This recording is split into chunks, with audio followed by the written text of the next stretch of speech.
I remember it was a Friday. I remember I was at school and thinking, this is it. This is the last time I'm going to see all my friends. You felt that low in yourself and you didn't feel that you could talk to the people around you about it. I met this guy at work. He was married. Most of the issues I'm struggling with now, that's the event. I'm going to put that slightly differently.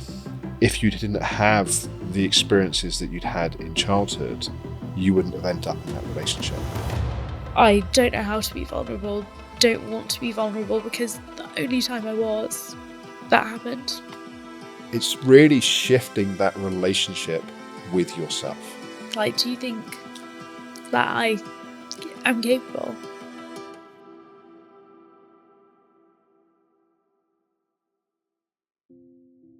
I'm Alex Howard, a therapist with over 20 years experience working with clients. Welcome to In Therapy, where each season we follow one person on their therapeutic journey with me. Every episode highlights a different theme, with explanations to help make the lessons more practical. My goal is that by following along, you'll gain tools and insights to help transform your own life. Last time, we met 27-year-old Belle, who struggles with constant toxic self-talk. It's so overwhelming that it's affecting every part of her life, leaving her feeling broken. Together, we explored what the inner critic is, why it shows up, and how we can start creating some distance from it. In the last episode, we saw the first half of Belle's initial session with me. In this episode, we'll dive into the second half, where Belle starts to open up about the key events, what she calls troughs, that she believes are at the root of her struggles. But as we dig deeper, we begin to see that these are really just symptoms of an issue that goes back even further. New episodes of In Therapy are released weekly, so don't forget to subscribe to stay updated. I think, the first time I can remember really struggling mentally, I was still in primary school. I don't think I even had the words to say I'm anxious. I didn't know what anxiety was. It just wasn't talked about then. So, I remember saying to my mum, I don't feel safe. That was the best way I could describe the feeling of feeling anxious. And I don't have actually a lot of memories. I don't remember very much at all. But it sounds like you remember the feeling. I remember the feeling and I remember saying the words. Yes. And then fast forward to probably 13, 14, very, very depressed. Very anxious, but very depressed. And had a lot of, I suffered with intrusive thoughts, anxiety, almost feeling like paranoia. And was there a particular category of intrusive thoughts that you had, or was it just generic? It was always that there was going to come a time where I wouldn't have anybody in my life. Okay. And that all the people that I loved would leave. So it was a fear of abandonment, ultimately, and being left alone. Yeah. I remember just thinking there is going to come a time when I don't have this family, because I'm going to do something so awful that they're all going to leave, or there is something so wrong with me that they're all going to leave. And I vividly remember starting to emotionally detach. And my mum giving me a hug, but I would just mentally I was checked out because it was too painful. So in a way you were pushing people away because if you let them be too close and then they leave, that's too devastating. Yeah. So it's easier to put some distance in there. Yeah. Eventually that period of my life you know, I was so low that, you know, I just thought, yeah, I'm just gonna walk into the road and that's gonna be it, you know, because that I cannot keep going. And I remember the day, I remember it was a Friday, I remember I was at school and thinking all day, well, this is the last time I'm gonna see all my friends, this is gonna be, you know, this is it. Like, I'm not gonna, I remember saying goodbye to my mum before I went to school that morning and thinking, that's it. And then was going to cross the road and a woman, like the mum of a girl that I vaguely knew, was pulling out of a junction opposite, and she saw me about to cross and like stopped and said, you know, cross. So I was like, okay, well, I've got to cross the road. She's there. So I crossed the road and I went home. Sounds like your people-pleasing tendency saved your life. Yeah. Yeah. I mean, in hindsight, it's like it was probably like a 30 zone. But Yeah. I guess in hindsight you had to quite planned it out. But it shows how low you felt in yourself. Right? Yeah. And it sounds like that what's particularly, because you would have been 13, you say it's 13, 14. Yeah. That you felt that low in yourself and you didn't feel that you could talk to the people around you about it. Yeah. So I'm really, and I know you said that part of the fear was the pushing away of people. So we can talk more about that. But I'm also interested in the environment you grew up in terms of whether feelings and emotions were talked about, whether they were okay, what you learned about who you believed that you needed to be able to get love. So tell me a bit about the environment. You know, my dad worked so incredibly hard to give us a lifestyle, the lifestyle that we had, which was, you know, so privileged. And I'm so grateful. And he, you know, is like my hero for everything that he did to get us there. Yeah, he clearly loves you very, very much. Yeah. And as we were saying earlier, that doesn't necessarily mean that there was the capacity to meet that need, even though we know it's true that the love was there. Yeah. I think there were times when it felt like I was wrong for feeling sad, anxious, angry, upset, because it was often a kind of, well, you know, what do you have to be sad about? You know, look around you, look at your house, look at everything that we do for you, which is, you know, absolutely true. But I think it just was a kind of, oh, okay, these feelings are wrong. I don't have any right to feel these feelings, you know. And if anything, you know, it just means that there's something even more deeply wrong with me. Because you have all of this privilege. Yeah. Yeah, I just felt like that was so wrong. And I don't even remember pulling myself out of that trough. I don't know if it was just time. Yeah. Or, I don't know what it was, but there was the longest time where it was just like, there is no getting past this. Yeah. How do you feel towards that girl now? As we talk about it and you think about her, how do you feel towards her? I just feel like I am so proud of her for sticking around when it felt like the world wanted me out. So I'm very proud of her. And what does that feeling of pride feel like in your body? Like, describe the feeling to me. I don't even know how to feel things in my body anymore. Like, I just, if I really think about feeling proud of her, that's all in my head. That's all in my head. That's like, just the image of her. It's the image of standing on the pavement. Yeah. And getting through that day. Yeah. Like my last day.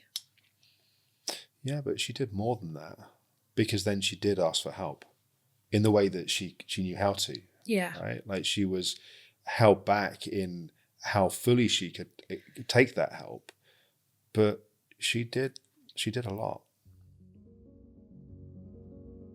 If we grew up in a home where our physical needs were met or even exceeded, it's easy to think, I had a perfect childhood, nothing was wrong. But something that often gets overlooked, especially in households where caregivers are always busy with work, is that our emotional needs are just as crucial for healthy development. Not getting those emotional needs met, it doesn't mean our caregivers didn't love us. Often it just means they didn't have the skills to give us the emotional support that we needed. When that happens, we tend to create coping mechanisms to fill those gaps. And while these strategies might not be ideal, they help us feel safe, loved, and grounded in some way. We'll be going deeper into this work in future episodes. Belle goes on to share more of her troughs with me, including the time she cared for her terminally ill grandmother during her final days. This gave her a temporary sense of deep meaning and purpose, but it was soon followed by despair, grief, and a feeling of being lost. Despite these setbacks, Belle has always found a way to pick herself back up. It's easy to be hard on ourselves for the ways we learn to survive during tough times, but it's so important to recognize that just getting through those low moments shows incredible strength. Acknowledging and honoring that resilience is key, no matter how long it's been.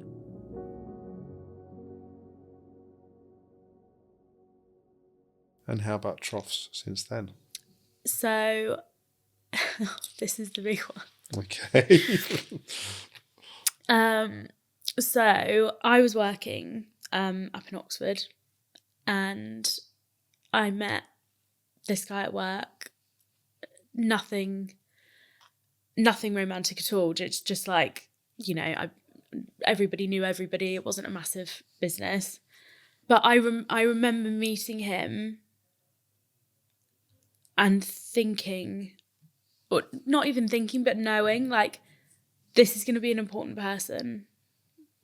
Like, something's going to happen here, that this person's going to have some kind of effect on me. And there was no reason for me to think this. He was married. He was older than me, I think 13 years older than me. I was 22 at this point. And then, fast forward to, it would have been like, during COVID. I bought a place for myself in Dorset. And then, while that was all going through, he messaged me, this guy from work, saying that he was getting divorced and that he liked me. And I was just like, I knew it. Like, I knew that he was going to have something to do with my story. I just knew. And so I would have been 23 at that point. And we started talking every day. And, you know, it was still COVID, so we didn't see each other. He was living with his wife while they were getting divorced, and I was just all in, like all in right from the start. And when you look back on how all in you were so quickly now, how do you see that?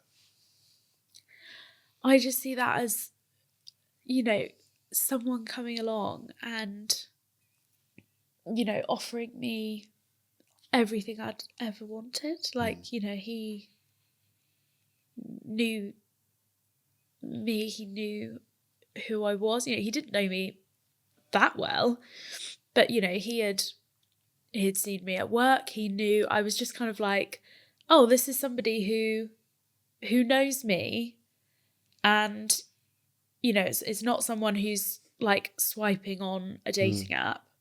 This person knows me, and there's so much about him that is what I want. And he seems to be offering me safety and security. You know, he's older, he's stable. You know, even though he was going through divorce, I just saw it as like, oh, you're older, you can, like, I can anchor myself to you. So in a way, going back to those core needs that we very lightly touched on, it's like safety and love in one package. Yeah. That was the perception, at least. Yeah, absolutely. That's what I was seeing. I was just seeing safety and security, and someone that, you know, I could really talk to. You know, we talked so much, and yeah, I was all in, and I didn't make any secret of that either. You know, he knew right from the start that I was all in. Yeah. And obviously you're going to tell me the rest of the story, but just the sort of, I want to just make a couple of points. Yeah. It's typically a really unhealthy relationship dynamic when we haven't learned how to meet those needs for ourselves, and then we find someone who can meet them for us. Because what it does is it creates an unhealthy dependency on the dynamic of the relationship. Yeah. So what we know about you at that time is that there was an absence of this sense of safety, and there was also an absence of this sense of love. So he met that need for you. And we can make a few I can make a few presumptions, maybe wrong, but he's getting divorced, so he's probably been in a relationship for a while where his needs haven't been well met either. And so then he's got someone that's going all in, that's like, I love you. Yeah. And he's just been with someone that the love's gone in the relationship, right? So you've got two people from a place of deficiency that are looking to each other to fill those deficiencies for them. But then, sorry, I want to let you tell the rest of the story of what happened. Yeah. Yeah, absolutely. Yeah, I think we were both coming at it from a place of not being in the best space in ourselves. So what happened then? So I moved down to Dorset, and he came to visit me. I think maybe my second weekend, came to visit, and that was the first time we had seen each other physically since, you know, months ago, and we'd been in the office. So yeah, he came to visit me, and we just had the best time. And then the next time he came to visit, which was maybe 2 weeks later, he moved in. Wow, that's fast, eh? Yeah. So I think I was not looking at it from the perspective of, well, this seems to suit you quite well. You know, you're probably, well, you know, where else would you be going? I wasn't thinking that at all. I was just like, amazing. Like this person who I really, really like wants to live with me. Like, this is all I've ever, you know, wanted, was literally to be chosen. You know, all I ever wanted was to be picked, properly picked. And for someone to want a future with me and to want, a proper relationship, and that's what I was taking from that. And so he moved in, about two weeks later. And then tell me about the trough. Well, a year later, we were both working from home on a Friday. My mum and dad had come down to visit us for the weekend. We were all going out for dinner that evening. He and I got into an argument. We weren't in a great place. There was no doubt in my mind that we would ever, we were going to stay together. In my mind, there was no question. But yeah, we got into an argument that day, and he stood up and said, "I'm going. I'm not doing this." And he said, "Ring your parents, tell them to come here." So I did. Yeah, he just was packing his bags, packed everything up. I was like in bits, like begging, fully begging. And he just said, "You don't love yourself." Packed everything up. My mum and dad arrived, and I just basically collapsed onto my dad. I couldn't stand up. My mum got me in the car. My dad stayed with him while he was packing. Never saw him again. And that is the start of most of the issues I'm struggling with now. That's the event. That's the big day, really. Yeah. That's where a lot of this comes from. I'm going to put that slightly differently. Okay. The issues are already there. Okay. Yeah. Yeah. The issues are what you learnt to get your needs met in childhood. This relationship was an attempt to meet them in another way that didn't work, and then exposed all of this stuff. Yeah. Right? If you didn't have the experiences that you'd had in childhood, you wouldn't have ended up in that relationship. No. That's interesting. Does that make sense? Do you see what I mean by that? Yeah, I do. Yeah, it just... Yeah, or at least you wouldn't have ended up in that relationship so quickly and so intensely.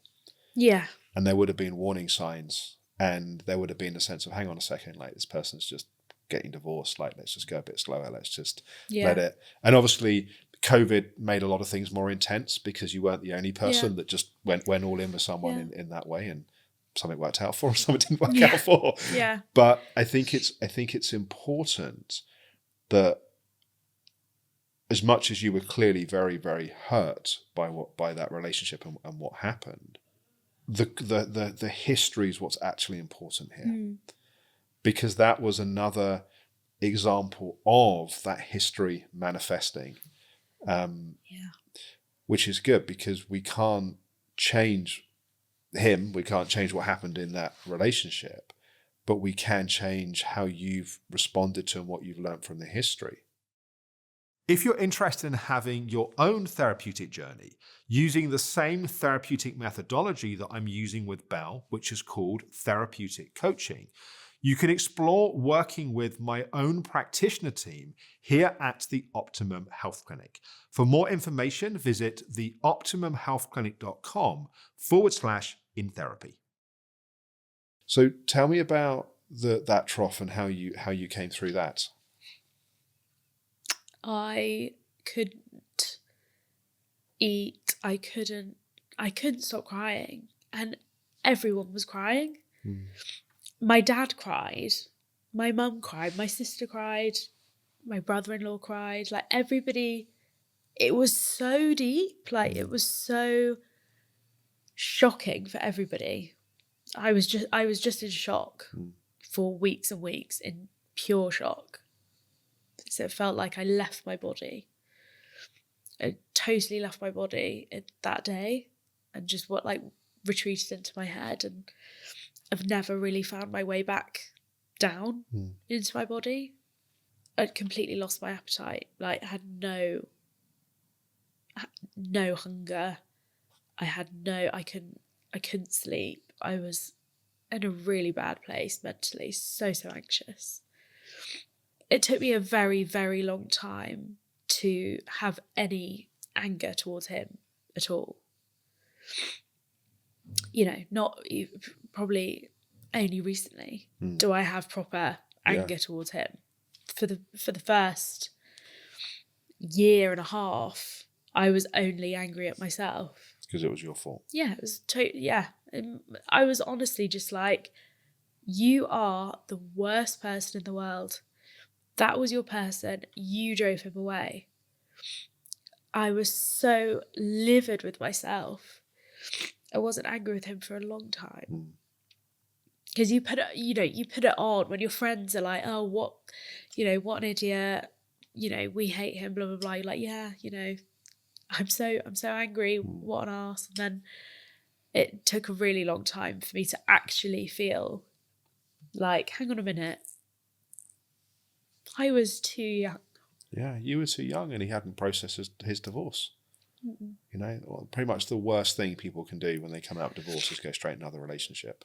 Yeah. You've got to take some time to stop and to process and to figure out what went wrong, what you need to learn, what do you want, who do you need, what work do you do on yourself? It's like, so he just rebounded. Yeah. It doesn't mean there wasn't love, but neither of you were in a place where there was going to be a healthy outcome. No. And it just, it took me a really long time to acknowledge that he was at fault at all. That took a very long time. I think it was the first and only time that I've ever been really vulnerable with somebody, like completely myself. That's the only person that's ever seen it. And they left. So to me now, it's like, I don't know how to be vulnerable, don't want to be vulnerable, because the only time I was, that happened. And so it doesn't feel like even a possibility that anyone will ever come along and stay. If I'm myself. And actually, even if I'm not myself, like dating a lot of the time is quite performative. And, no one's even staying for the performance. So, it just really broke me. Really broke me. So, I remember him saying, you don't love yourself. I remember that all the time. And the other thing I always remember is him just saying, yeah, I'm just relieved. And those two things, it's like, they together is just like this, like ball of hate. Ball of hate in you. Oh yeah, like good. In me for me. Oh, I see. Like, I was going to say for him. I was going to ask her to celebrate with you. No. No, I don't think I'll ever hate him. I don't think I don't think the ultimate outcome is to hate him, but no. I think you need to go through a process of letting yourself have those feelings. Yeah. Yeah. Right? Like, you were co-conspirators in the relationship, right? It's like, unless there's very severe abuse that goes on, we always have to take responsibility for our part, right? Yeah. And your part is that you were vulnerable and you saw someone that could give you what was missing, and you leapt forward too quickly. Yeah. Yeah, absolutely. And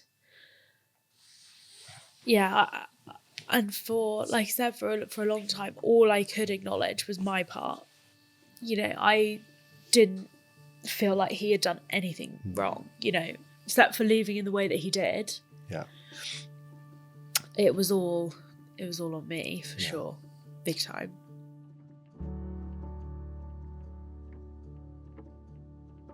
one of the real impacts of childhood trauma is that our core emotional needs have not been met. And as Belle learnt to do, we start to look to other people to meet those needs for us. And that sort of works. Like in the short term, we can feel better. The problem is that it creates dependency upon those people. And so when Belle's relationship ended, she didn't just have the grief, the trauma of the ending of an intimate relationship. She had the exposing of those underlying wounds, of those core emotional needs not being met, and the pain and the hurt that went alongside that. At the heart of Belle's healing journey is going to be learning how to meet those core emotional needs for herself. It can feel like an overwhelming and terrifying task, but that is where the healing happens. Do you think that that's achievable? Like, do you think that I'm capable of that? I don't think you are. I know you are. Okay. Because I look at the things that I mentioned your strength earlier, and I recognize that's not how you see yourself. But what I see is a young woman who's been through some really hard things and has always found the path through, however hard it was. I see someone that's cared and loved for others in very generous, kind, caring ways. I see someone that, despite the pain and suffering, is figuring out what she wants in her life. So you have what it takes. Thank you. It doesn't matter. to hear. In a way, it doesn't matter what I think. What matters is you discovering that for yourself. And that is our work together to help you find that place. That's what we want. Yeah, that's why we're here. Thank you. Looking forward to it. You're welcome. I'll see you next week. See you next week. Good. Thanks, Belle.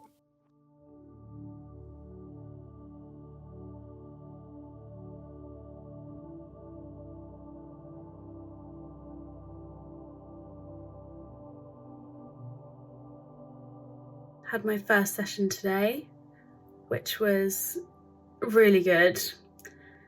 Kind of going through a lot of things that I haven't thought about in a long time, haven't spoken about in a long time, and some things that I probably haven't ever spoken about out loud. So I do feel really exhausted. It's a nice feeling though. It feels like I've got out a load of stuff that I needed to voice, I needed to get off my chest, and I feel positive about the process. Like, Alex was so confident that I'm not broken. That makes me feel really hopeful. Fingers crossed. But yeah, very tired, but good. Good session.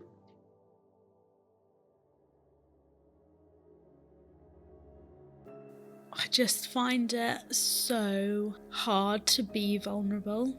It feels like I've got a different face for all of these scenarios. Whenever we leave ourselves to try to become that idealized self, it's a consistent form of self-rejection. I've done that so consistently. Brings in an interesting question, which is like, well, who are you that isn't all of that?